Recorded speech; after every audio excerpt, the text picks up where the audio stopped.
All right, guys, in today's video, we have PlayStation and Xbox news to go over and discuss. So before we get into it, make sure you hit that like button to help the video out and show your support. Hit the subscribe button if you're new to the channel and hit the notification bell icon as well. But we are starting here with an interview that was done recently with the Callisto Protocol developer. Now, for those who are not familiar with this title, it's because it was just recently announced at the Game Awards last year. This is that sci-fi horror themed game that a lot of people were thinking was maybe something Dead Space related. And I think that it definitely looks like it has that Dead Space aesthetic and kind of atmosphere to it. And it looks really good, and it will be coming to the PlayStation 5. In fact, I think this title is going to be exclusive to next-gen consoles. It is a multi-plat title, but they're talking a little bit about the PlayStation 5, specifically the DualSense and the graphics, and so I wanted to mention this.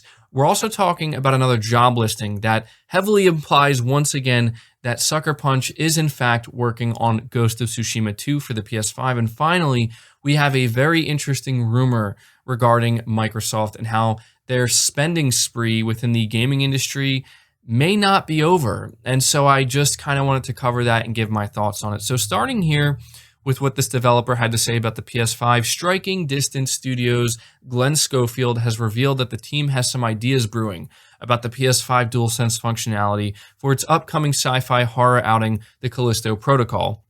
The game's not out until sometime in 2022, so they still have plenty of time to think about how to utilize the new controller. As reported by the latest issue of official PlayStation Magazine, Schofield, who worked on the original Dead Space back in 2008 with Visceral Games, made it clear the DualSense haptic feedback is definitely something the team has on its mind. We'll see how we can get that to work, but I think we can get a couple of scares right out of the controller itself. There's a number of things that are really going to help us make the next generation survival horror game. So I have to tell you right there, I love the idea of, developers doing something unique with the controller when it comes to a horror title. We haven't really seen that yet, and it probably will be some time before developers really think of some extremely creative ways to utilize the DualSense, but I just like the fact that they're thinking about that. It just goes to show that the DualSense is something that's here to stay. It's not a gimmick. Developers who have games that aren't coming out for a couple of years are already thinking about how they're going to utilize it, right?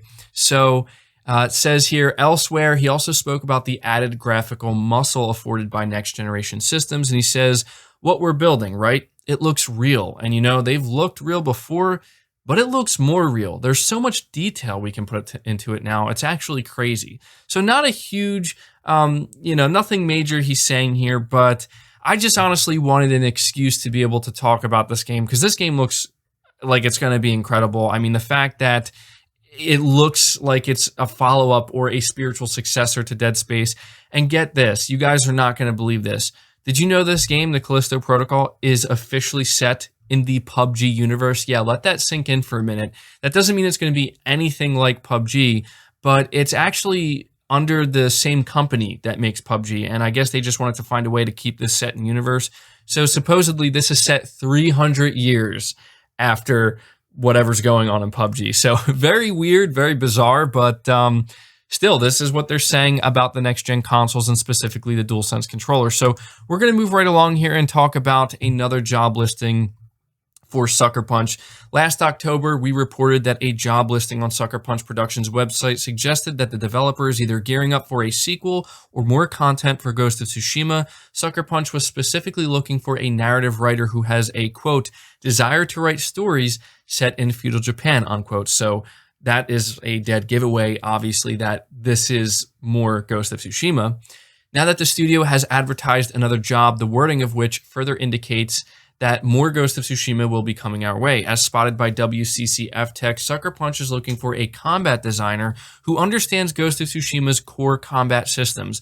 The same job requirement clearly states that candidates must have played Ghost of Tsushima. And so I'm not going to read the entire job listing. I don't think that's necessary, but that's basically what you need to know, is that in this job listing requirement, they're requiring that you not only played Ghost of Tsushima, but you have a deep knowledge and understanding of how the combat systems, the core combat systems in Ghost of Tsushima work. Now, if this doesn't let you know that it's obviously a follow-up to Ghost of Tsushima, then the previous job listing we went over, where it straight up asked the narrative writer to have a desire to write stories set in feudal Japan, that should have given it away right off the bat. So I just wanted to follow this to remind everybody that yes, Ghost of Tsushima was a massive critical and commercial success for Sony and Sucker Punch, and they are certainly going to be delivering a proper follow-up and a proper sequel exclusively to the PlayStation 5. Just imagine for a second what that game is going to look like on the PS5. I think it's going to blow people's minds when we see it. That's just my assumption anyway. But finally, we're going to end this video talking about a very interesting rumor that seems to heavily imply Microsoft is making some serious bids to acquire more companies. So it says reputable Microsoft insider and journalist Brad Sams has hinted at more ongoing gaming studio acquisitions. Back in November of last year, Microsoft announced it intends to acquire ZeniMax and publisher Bethesda, but it seems that there might be more studio acquisitions to be announced in the near future, as Brad Sams took to Twitter to state that a lot of money is currently flowing between companies, and some are said to have received multiple bids. And so this is exactly what he said. There's a lot of money flowing around gaming companies right now. Several are getting multiple bids. Not sure when or if any of these will close, but gaming IP valuations are soaring. Now, look, the reason why we are going to assume this has to do with Microsoft in particular, not just another random publisher, is simply because if you know anything about Brad Sams, he follows Microsoft and covers Microsoft the same way that we cover PlayStation here on the channel. It's most likely something to do with Xbox. And frankly, I wouldn't be surprised if it is, because one thing that Microsoft was sure to let everybody know after they announced they're acquiring ZeniMax and Bethesda is that they're not done. They're going to continue to do this. And if there's one thing that this acquisition with Bethesda proved, and I talked about this before, but I think it might continue to be even more relevant going into 2021, is that it proved Microsoft money isn't a thing to them. Okay, they don't care how much money they have to spend. They don't care what your asking price is. They will double your asking price if that's what they need to do to acquire you. And I think that this is where Sony, I don't want to say Sony should be sweating. I don't think Sony has to sweat right now. Sony has made it clear in their response to this that they're all about organic growth, which I think is great, and I think that's the best type of growth. And when it comes to acquisitions, they're very selective about it, as in they're really going to take time to evaluate and decide whether or not any studio they're thinking about acquiring will fit properly underneath the PlayStation Studios banner. Microsoft is not like that at all, seemingly. I'm not saying Microsoft will just buy or acquire any studio, but it does kind of come off as they're willing to let anybody on board that's willing to sell, regardless of what their reputation may be or regardless of what types of games they may produce. And I think that that's because of Game Pass. I think Sony is much more particular because you look at the type of prestige that surrounds their first-party titles, or at least most of them in their studios. They don't have a Game Pass like, service out there. I mean, maybe you could look at the PlayStation Plus collection potentially, but still, I think you guys understand the main difference here. And so, what Brad Sams is saying is that there's a lot of bids being made, even multiple bids. So who knows what this could be that Microsoft, I'm assuming it's Microsoft, what they're trying to do here. I think Sony should only start to sweat under these conditions. Those conditions being that Microsoft announces another major acquisition, maybe not on the same level as Bethesda, but something major sometime this year, and they're going to become part of Microsoft Studios. And then on top of that, Microsoft also officially confirms that none of these games are going to the PlayStation platform. That, in my opinion, is when Sony should start to sweat, because, if we're looking at a situation where we have a company like Microsoft where they can just literally throw around billions of dollars as if it's nothing and acquire anybody, because everybody has a price. I know that there's some people who believe that, there are just some companies that will never sell. That's not true. Everybody has a price. It's just a matter of, are you willing to pay that price? And Microsoft seems like they're ready to pay any price. They're willing to pay double that potentially if they need to. And that's the concerning part, because if they're willing to do something like that in the gaming industry where money is just simply not a problem, Sony can't do that. For Sony, money can certainly be a big problem and a massive barrier between them wanting to acquire studios. I mean, just think about what Sony was apparently doing. Apparently, Sony was trying to lock down exclusivity, timed exclusivity for the upcoming Starfield. And Microsoft just comes and they say, well, that's cute. We're going to buy them. Like, we're just going to buy everything. So, yeah, I'm not saying that means Sony couldn't ever do something like that, but it would be extremely difficult. In fact, I don't know if it's possible for Sony to make an acquisition like that. And so I guess what I'm trying to get at here is Sony should be paying very close attention to Microsoft's next moves, because Microsoft made it clear that they're going to start acquiring studios here, studios there. Then they made a massive splash and really kind of beat their chest a little bit by saying, you know what, we're also going to acquire all of Bethesda.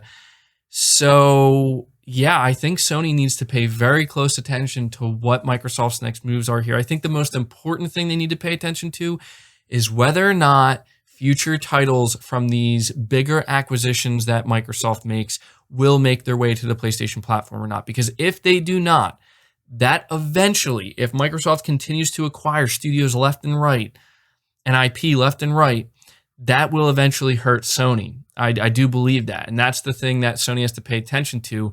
So that's why I'm paying attention to what Brad Sams is saying here, because he's clearly trying to emphasize that there's a lot of money flowing around gaming companies right now, and several of them are getting multiple bids. So I don't know, man. I don't know. Could we see a situation where suddenly Microsoft announces that they acquired Ubisoft next? You know, is that a possibility? It might be. Who knows? I mean, after Bethesda getting acquired, because no one saw that coming, I think anybody really is free game at this point, especially when you're talking about the type of money that Microsoft has in the bank. This is where I think Sony needs to pay very close attention. And I don't think Sony needs to worry right now. Again, Sony has that like prestige around their studios that frankly, Microsoft studios just don't have, right? They're going to have to earn that. And that's something you can't buy. You can't buy prestige. That's some, and you know, the way people view you in that way, you can't buy respect that way. That's going to have to be earned. So that's Sony's greatest strength right now. But still, I think Sony needs to pay very close attention to what Microsoft is doing and what their next move might be. So that's going to do it for the video, guys. I hope you did enjoy it. I hope you did find it informative. I'm going to be interested to see what you have to say about everything we talked about. What do you think about this upcoming title, the Callisto Protocol, and what the developer had to say about the PS5? What do you think about this Sucker Punch job listing? And what do you think about what Brad Sams is saying here about, you know, more purchases, studio purchases potentially coming? I will be interested to see what you have to say. Leave it a like, subscribe if you're new, hit the bell notification icon, and feel free to share the video out on top of all that. But until next time, guys, take care.